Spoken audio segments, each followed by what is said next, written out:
listening to the Talkative Toastmaster podcast. I'm your host, Melanie Surplus. In this podcast, we explore how Toastmasters can help you to polish your public speaking skills, communicate with confidence, and amplify your authenticity. You'll hear from my fellow Toastmasters and I how this global organisation has impacted our lives for the better and how it could impact yours. Now, let's get talkative. Welcome, ladies and gentlemen, to episode 57 of the Talkative Toastmaster podcast. This week, it's my pleasure to welcome Jayanti Mendhi to the show. Jayanti is currently a member of the Brisbane Leaders Toastmasters Club, which is one of the clubs in our Area 26. She's worked through the Presentation Mastery path and is currently working through the Motivational Strategies path. She's also appeared on the TEDx stage, and I can't wait to hear more about that process and that experience. Jayanti, welcome to the show. Thanks, Melanie. Glad to be here. Now, let's start right at the beginning. And can you tell me how long you've been in Toastmasters and what drove that decision to join? So I joined in early 2019. It was end of year 2018, so 6 years ago, where I decided that I wanted to learn more about science communication. I was a PhD student at the time, and I thought it's really important that not only you work on your science, but also learn how to communicate the science and the research you're doing so it can be reachable for general public. So that was one of my main motivations. I did have this big dream of also being on the TED platform. Well, definitely, it was a very vague dream at the time, but of course, we'll talk about it in this episode further.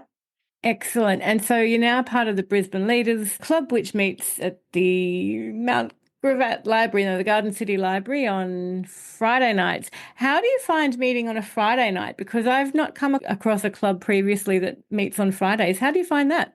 I love it. Actually, this is one of the motivations for me to stay in this club because I've moved through a few different clubs. So this is the third Toastmasters club in Brisbane. The other two, the first one that I joined, like I said, in 2019 was the Alpha Endeavour Club because I used to live in Kelvin Grove and Red Hill. So it was very convenient for me to be in that area. And then afterwards, I met my partner, got married, and we used to live in Nanda. So I used to be at the Clayfield Club for a while. And then after that, we've now bought a house in Springfield Lakes. So it's quite far from the city, out in the suburbs, and there's no clubs here. So the commute's very long, and Friday works perfectly for me because even if I come home late, I can just sleep in. Yeah. And I love the aspect of socializing at Toastmasters on a Friday. It's kind of like going to a party. But yes. When I first heard that Toastmasters met on a Friday, my first thought was like, oh, end of the week, as if you're going to feel like it. But having been to a few of those meetings at Brisbane Leaders, which is a great club, it's definitely one of the strongest clubs in our area. It's a great bunch of people. Yeah, I can absolutely see why you would want to be doing that on a Friday night. It's a nice start to the weekend, as they say. What do you most enjoy about being a member of Toastmasters? Well, I am generally an extrovert, so it helps channel my extrovert energy. It also improves on my listening and my communication. I get to meet like-minded people like yourself also. So that's a great motivation for me to channel that energy. Yeah, definitely. You mentioned you joined Toastmasters originally to better communicate, I guess, the scientific topics and things that you're studying and working in. And how has Toastmasters helped with that process for you? It's been really, really helpful. When you're doing a PhD, or when I was doing my PhD, people often ask you this question, what's your PhD about?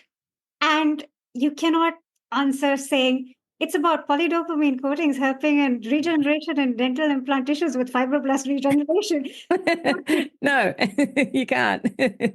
So it helps in your impromptu speaking skills, in your regular conversations with people, talking about your research and really simplifying it for everyone, your family members, your friends, not just people in your specific research areas. So having that ability to translate and simplify aspects of science. That's been a big part. Yeah. Impromptu communication. I find that I am a person who is very anxious. So it helps when I love doing prepared speeches. I will carve out the time to do prepared speeches. But if you put me on the spot, that's my weakness. And I get to practice a lot of that. And the more you do it, the better you get at it. Definitely. And have you used Toastmasters as a place to practice a lot of those scientific types of speeches? Well, initially, that's what I was doing. And I did share some of my microscopy images and things like that when I was at the Alpha Endeavor Club. But I realized that Toastmasters gave me options of speaking about many other things that I also deeply cared about, like mental health, gender, equality, feminism, those kind of topics. So I really started expanding into more diverse topics as I went through my Toastmasters journey. So I started with a motivation, but I guess on the way, I also learned about so many different things. Yeah, it's an amazing platform for that. And I think, I don't know about you, but I find the Pathways program and having speeches with objectives, it's like, all right, what topic do I want to speak about that's going to lend itself to meeting that speech objective? And yeah, you end up coming up with some weird and wonderful topics that you might not otherwise get the chance to do, right? You're not going to be talking about that stuff at work or in your studies. So what's one of the most memorable speeches you would say that you've done? One of the most maybe fun speeches that you've done? I would say it was the one that I used first time when I was competing. I was a new Toastmasters member. I had no idea about contests and things like that. And I just did a speech at the Alpha Endeavor Club, and someone said, this would be a great speech for an international contest. And I said, well, what's an international contest? And I remember that I was one speech away from being qualified for the international speech contest. And I just dived into the contest straight away without ever knowing what contests were and how they went through. So I think it was beginner's luck for me that I then went up to the area contest. And then after the area, I went up to the district. Yeah. So beginner's luck, but it was a speech about what feminism means to me, and about gender equality. And I think that's a speech that was very close to my heart. So it got me noticed in the Toastmaster circles as well. Some people do actually remember me saying, you were the one who did that speech, or people really, those kind of things stick sometimes. The message is something that you really care about. So that would be one of the speeches that I think is very close to my heart. Yeah, okay. And how did you find that competition process? I sometimes think it's easier if you know nothing about it. There's no expectations. I'm just going to give a speech, see how it goes. But yeah, how did you find it when you realized that you're moving up, out of the club and out of the area? I enjoyed it a lot more than I thought I would. Like you said, the factor was that I did not know much about it. Yes. And that's why the care factor was quite less. I thought it's my first time competing. I'm just going to have fun with this and speak about things that matter to me or I care about. And at that time, I did both the humorous and the international speech. And I went to the area contest with both of them. Oh, wow. Yep. It was quite stressful doing 2 prepared speeches on the contest day. But I learned so much, and more than the outcome. I remember at the area contest, I was competing in the humorous category, and all the speakers were women in the humorous category. And I thought that was so interesting because, well, now there's more female stand-up comedians and things like that. But just thinking about it, it was so empowering for me. I really did not care about the contest. I enjoyed the speeches of my fellow contestants so much. In a moment, I actually forgot that I was competing and I was So I really value that experience a lot. I would highly encourage everyone to compete. It's good to lose also. This time, I didn't really compete as much. I only competed in 2 categories and I lost the contest level, which was still really good. Then you get to do different roles like being a timer or being a judge at the contest. So I would say really get involved in the contest in some capacities because there's a lot to learn from it.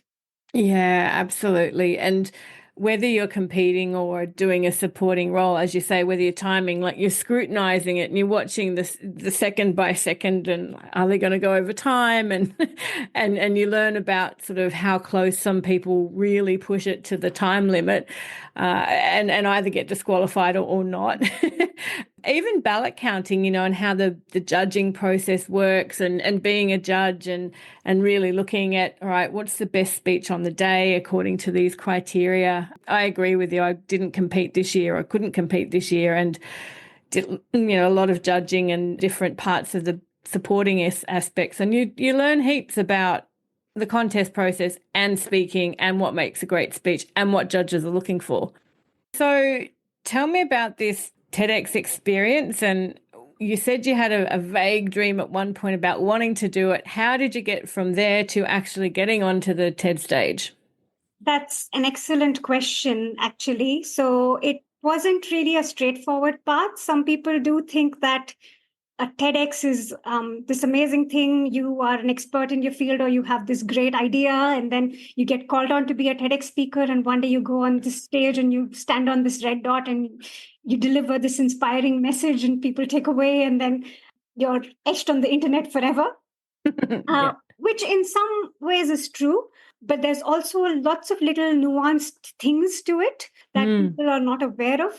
Well, for me, like I said, that was a vague dream in 2019. Yeah. And then I think end of 2019, I'd come 1 year being into Toastmasters, competing, doing all these things. And I reflected. It was one of these moments where it was the end of the year and I was doing some journaling or, starting to set an intention for what was going to come for the year.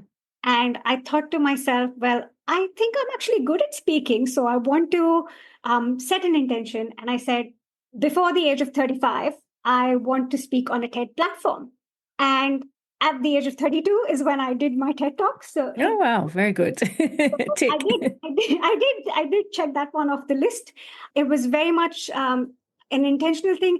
Well, manifestation is very woo-woo. That's what people say. But the way I see it is that sometimes science has shown this, that when you visualize something or you see something with your mind's eye, you actually tend to see or notice more of that in the actual real world.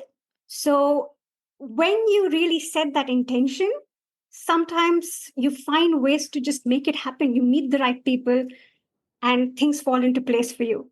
Yeah. And for me, this was very much the case. So I met with some people who were associated or knew the TEDx organizers.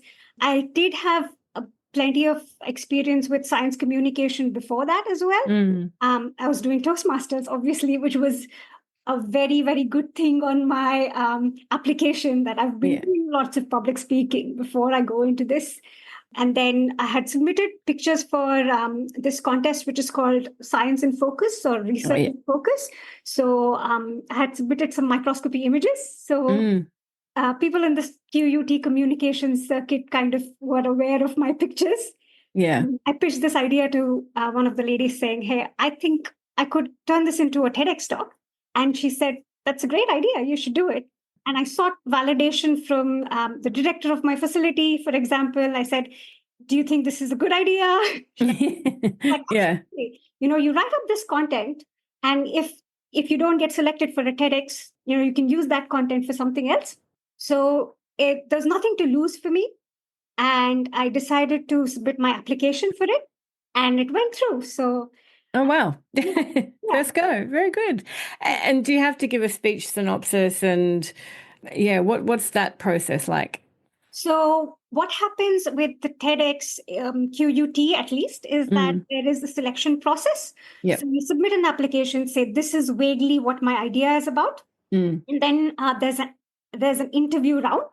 So it's kind of like a job application. Yeah, sounds like it. You go to the interview and you speak to the organizers. So one of the things that I did, because my talk was so visual, I actually collated some of my images together and I showed them this is what it looks like. And it was very much everyday objects under the microscope. So something that people could relate to as well. I think that was the relatability factor was really important. And I think that's what really got me the slot for being the TEDx speaker. I was having a look, and I'll link to your TEDx talk in the show notes, but I was having a look at it, and so it was called Artwork by Electrons. And I love this part of the description where it says, in the talk, where it says, after a fair few career transitions, Jayanti has found love in the art of microscopy.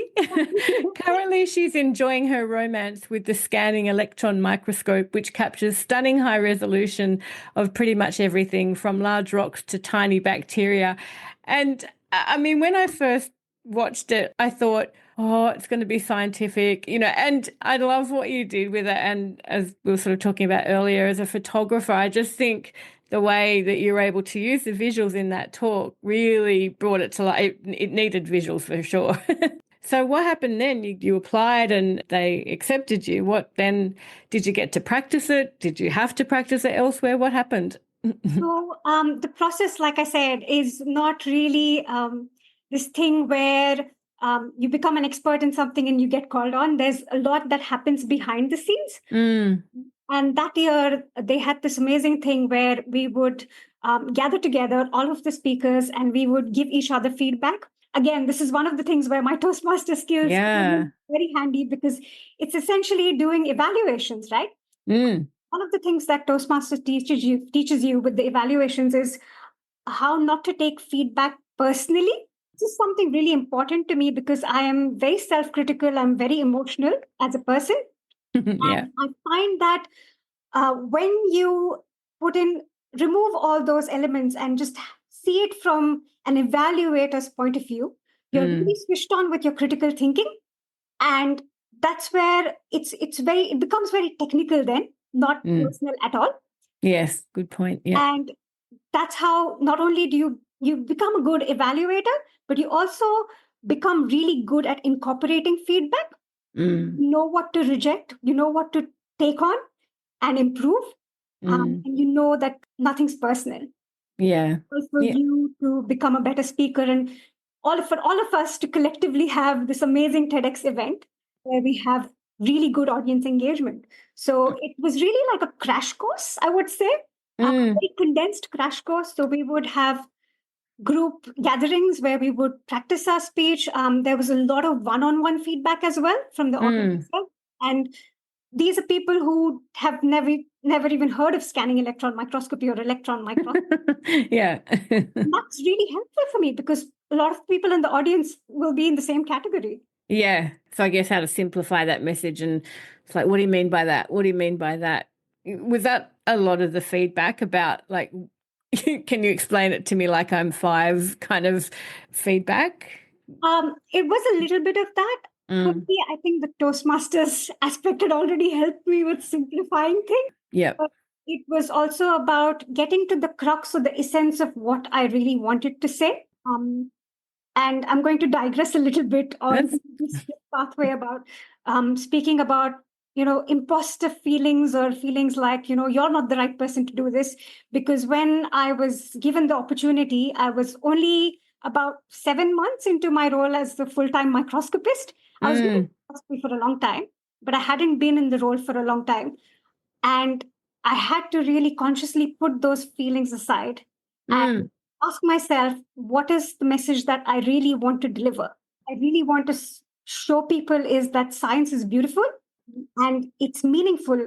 It has to be delivered in the right way because it impacts people's lives and it impacts people's decision making, whether it's about taking a vaccine, doing that treatment, or people want to make decisions based on evidence and science. And for that, it's important for them to see the science, to understand the science and engage with it. A lot of people feel isolated from it. It's really about bringing in that connection. And that's the message that I want to deliver. And that's what I really care about.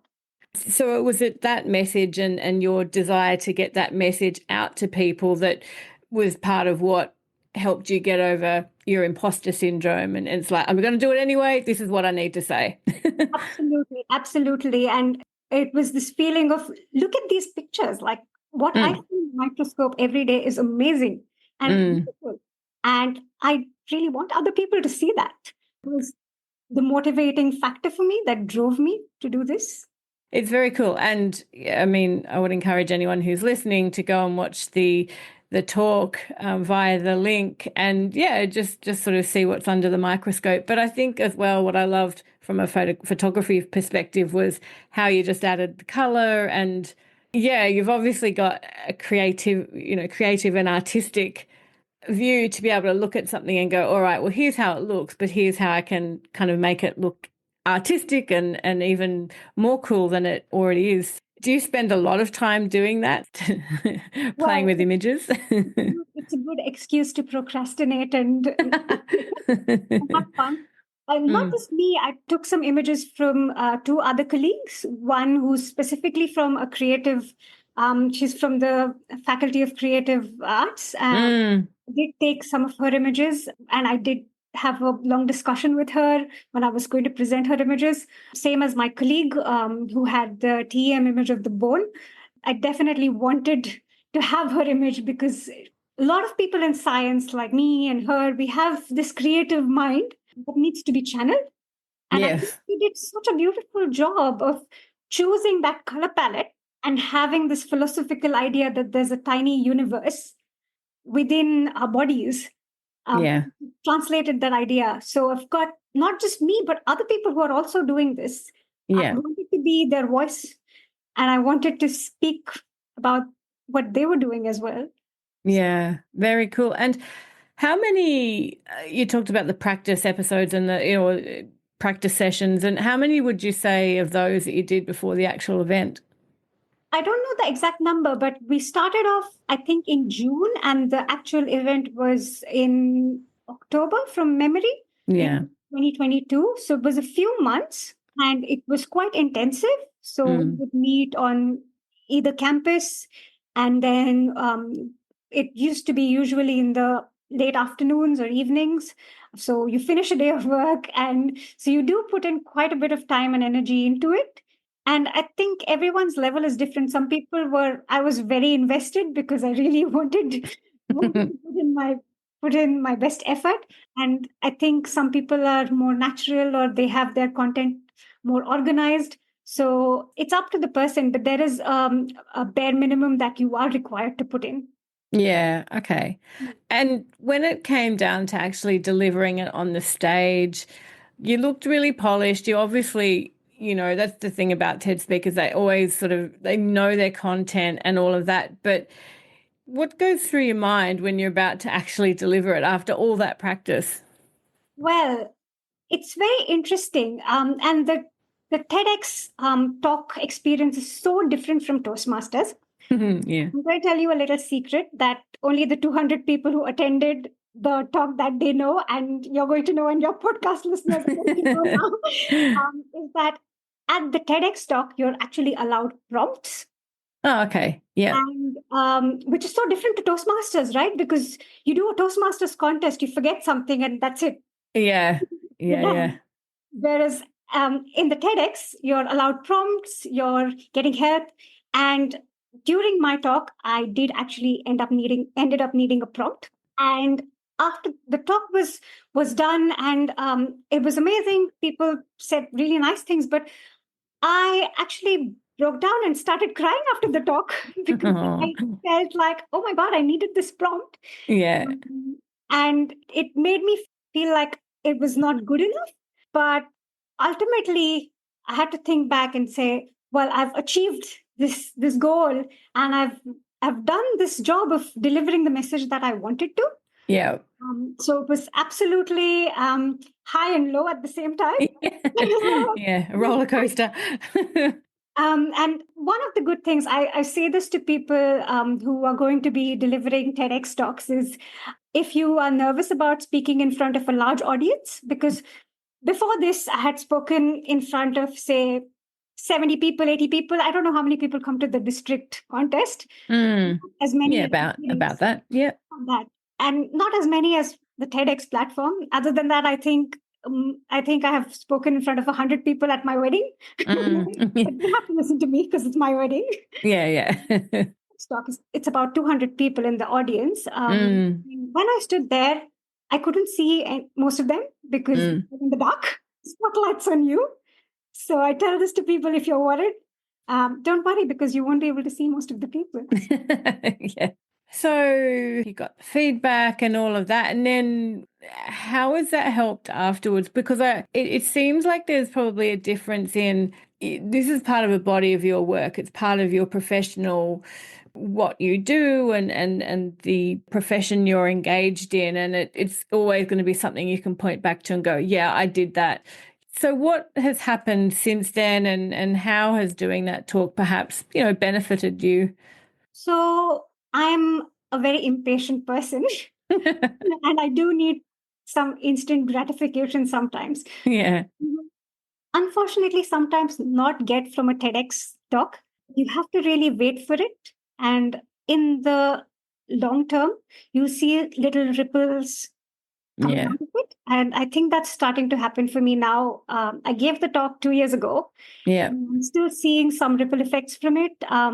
Recently, I submitted an application for an event called Science Meets Parliament. So next year in February, I'm going to be going to Canberra to speak to a bunch of politicians and talk to them about microscopy. So it sits on my CV very well with a lot of other outreach work that I do with science. I do the QUT Open Days, for example. It sits nicely on my CV, and hopefully, in the long run, I will get some more ripple effects out of it. Yeah. But I mean, at the very least, you ticked off a goal that you had set and you did it sort of well in time of the goal time that you had set yourself. So well done. Would you consider doing another one? Yes, I think so. Not a lot of people do multiple TEDx talks, but it would not be any time in the near future. I think I would do one much later, but I have a better idea of what my next big idea is going to be. And if you sort of reflect on that experience and the rigor and the preparation and all of that, are you then able to bring that experience back into preparing for Toastmasters talks? And how's that come back around for you?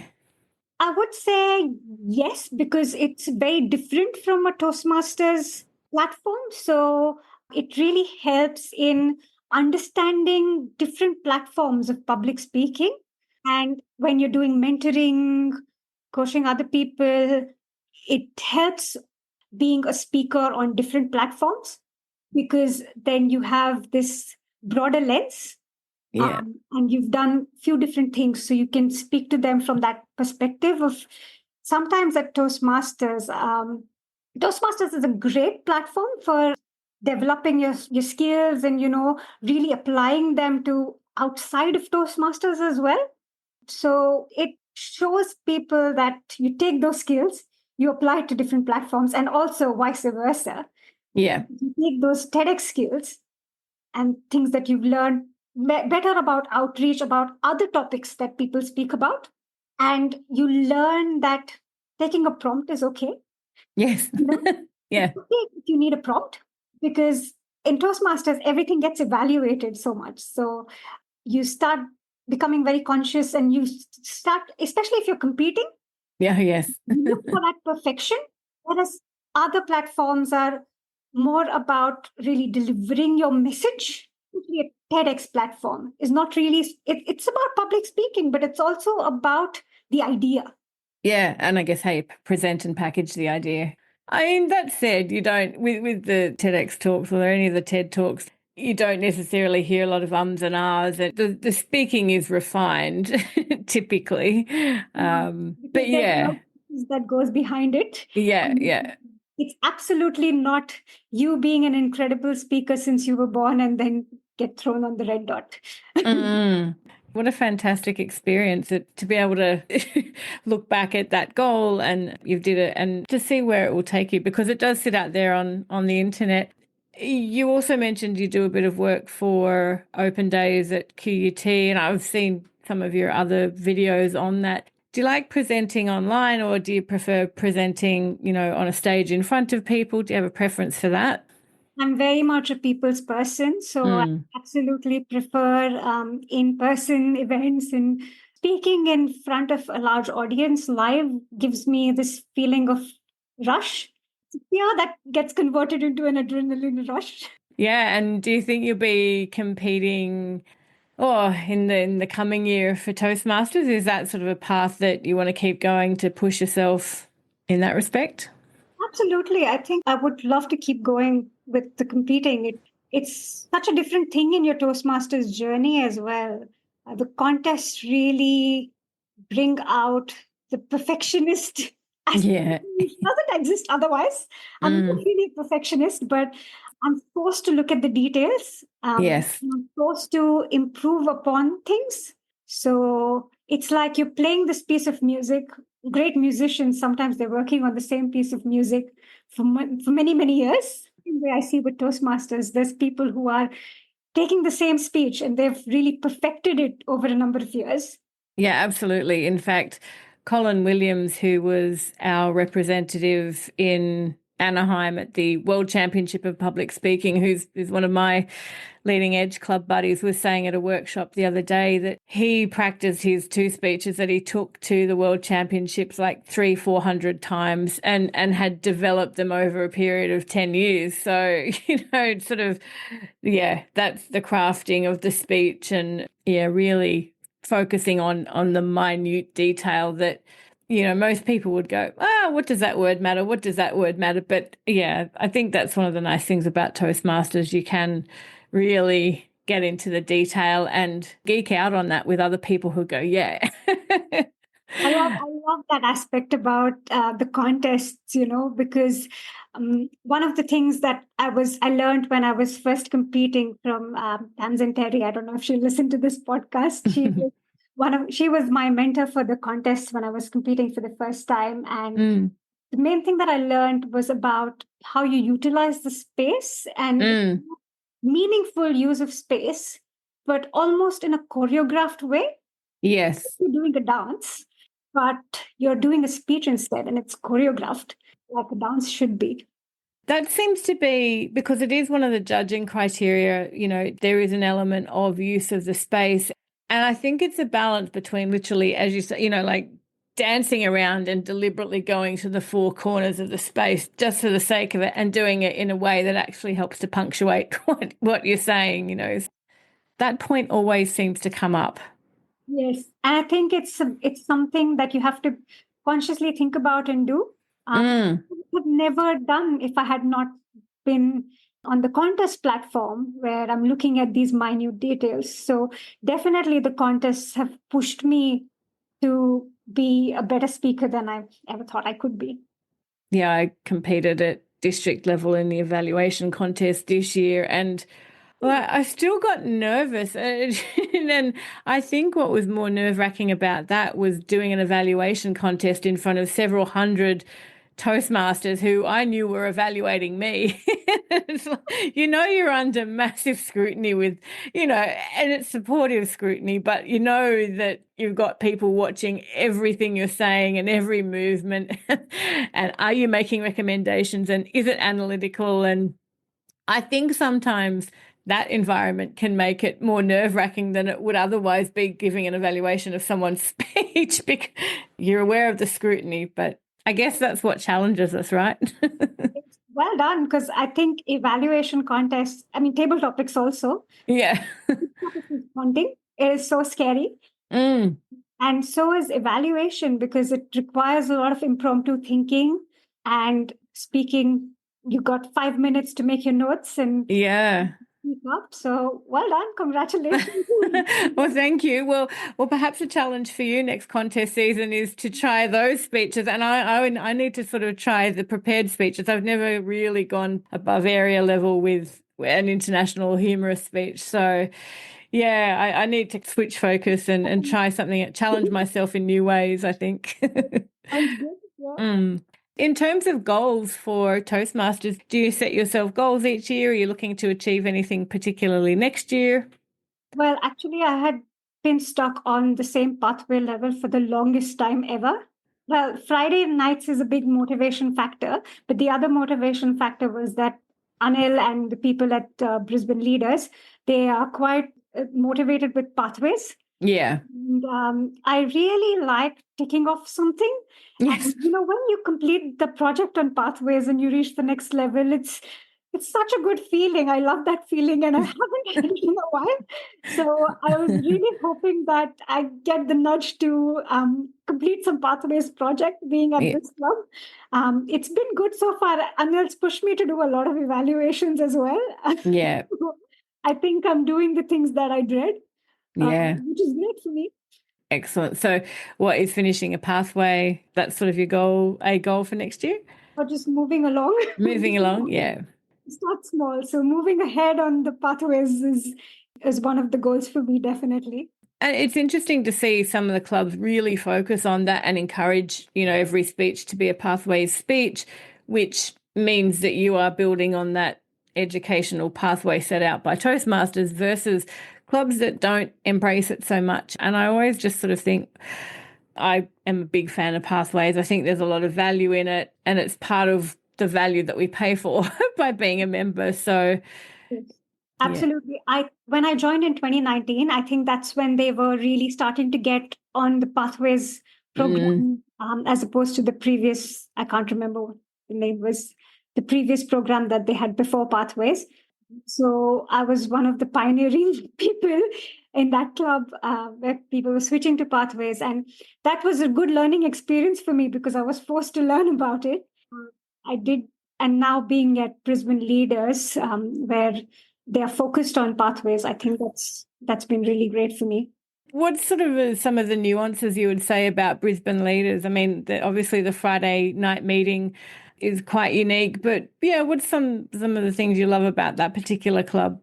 Yes, so I think other than the pathways thing, the other thing that really made me want to think about joining this club was they have a roster system for speeches, because what happens in certain clubs is that you have very over enthusiastic people who are very keen on developing their speaking, and they're really out there, which is great for them. We want to give them the opportunity to speak, but then there's also other people who have joined Toastmasters because they really want to overcome their fear, and unless they are nudged to do a speech, they will probably just stay submissive, and then the same people keep doing speeches and the other people don't. Yeah. So having a roster system is so great because that really pushes the other people to do some speeches and get out of their comfort zone. Yes. I like that about this club. And the other thing I like about this club is they really put in an effort to acknowledge when somebody's completed a level on the Pathways program as well. I think keeps people motivated. So people talk to each other about what pathway they're on, what project they're on, etc. So they emphasize on those things, which I think is really great. Yeah, absolutely. And Anil, so a shout out to Anil Pereira, who's the, I think, the founding member of Brisbane Leaders. He was also a member of Mount Gravatt, and we use the same rostering spreadsheet that you guys use. And I agree. I mean, to have the next couple of meetings planned out and names against it. And if you've got a speech in a couple of weeks, we find that people are way more likely to do them. We never have any issues filling speaking slots for 4 or 5 speeches each meeting. And I just find that the clubs who don't do that forward planning really struggle to get people doing speeches, which is why people join Toastmasters. So it's always boggling to my mind. But Anil set up that epic spreadsheet, the rostering spreadsheet, and I'm very familiar with that system and very much a proponent of forward planning the sessions and giving people notice. I think it moves people through their speech development and makes things a bit interesting, keeps the roster dynamic and changed up each meeting. So. And every meeting, at the end of the meeting, we do have a couple of minutes of forward planning where Anil tells the person that you're going to do a speech next time, you're going to do a speech next time, you're going to do this next time. And they can go onto their pathways and see where they're up to. And as the VPE, I find that you don't get as many opportunities to speak and talk about, whereas this way he's being quite intentional with it. And it works really, really well. It's definitely a great club. I'm glad we got to meet through some of those meetings, and this has been one of the best things for me, getting out of the club and being an area director and going around to the different clubs. It's just chatting with, as you say, like-minded people and just hearing people's stories. we are all so diverse, but the reasons for coming to Toastmasters are normally fairly similar, and it's very cool to meet like-minded people. Now, what would you say to people out there who aren't yet Toastmasters and are thinking about joining? So, 2025, the New Year's resolution of sorting out, improving their public speaking, but they're nervous about going into their first meeting. What would you say to them? Well, I have seen people who go to a meeting or so and get really intimidated because of, either second language or they feel like, oh my God, all of the speakers here are so experienced and so good, and I'm not that good. And, I don't fit in here. To them, I would say that don't think about it like that. Think about it from, if you're going to mess it up, you would 100% rather mess it up at a Toastmasters meeting than a work meeting. Yeah, absolutely. It's the safest place to mess up because it's a place where you're coming there to work on something. So you're allowed to mess up as much as you. In fact, mess up. That's great because you get to learn so much from that. And people are so encouraging at Toastmasters. It's not really about being critical. Every time, in fact, when I do an evaluation, I make it a point to first, there's the sandwich technique and those things, obviously. But this is the evaluation template, is that you will tell the person what they did well and need to continue doing that. Small things that they could work on slowly. It doesn't have to be from zero to speaking in front of 200 people straight away. Yeah, absolutely. How do you make your next speech better? Exactly, that's it. So I would say just think of it from a perspective of learning and don't be afraid. You're here to learn. Everyone's super supportive. Absolutely. And Jayanti, is there anything else you'd like to share about speaking or your Toastmasters journey before we wrap up? Well, I would say that if you have a big dream, go after it. It may take a while to get there, but if the journey is really enriching, you won't really care that you haven't gotten to your destination yet. So don't be impatient like me. Stick with it, and ultimately it will happen for you. Excellent. Well, that's a fantastic message to finish off, especially as we lurch into 2025. Can't wait to see what that brings. It's been a pleasure to speak with you and to hear about your Toastmasters journey and your TEDx speaking experience. So thank you so much for sharing that with us. And I wish you all the best for the coming year. Thank you so much. Happy New Year and happy holidays to all your listeners. Thank you. If you're ready to unlock your potential, consider joining a Toastmasters club near you. Check out the Find a Club link on the Toastmasters International website at www.toastmasters.org. It's worth visiting a couple of different clubs as a guest to see which club best suits you. If you do take the leap and visit a meeting, I would absolutely love to hear your experience. Feel free to message me at talkativetoastmaster@gmail.com or tag me in the comments if you found this podcast on YouTube, Facebook, Instagram, or Twitter.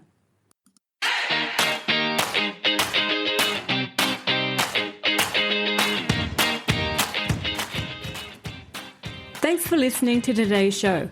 Head to talkativetoastmaster.com where you'll find the show notes for this and all other episodes, as well as links to some awesome Toastmasters resources. If you found value in today's content, I'd really appreciate if you could share it with friends and colleagues who may be interested. Or leave a review on iTunes. This helps more people to find us. Until next time, remember the words of Brian Tracy. Your ability to communicate with others will account for 85% of your success in your business and in your life. Have a great week.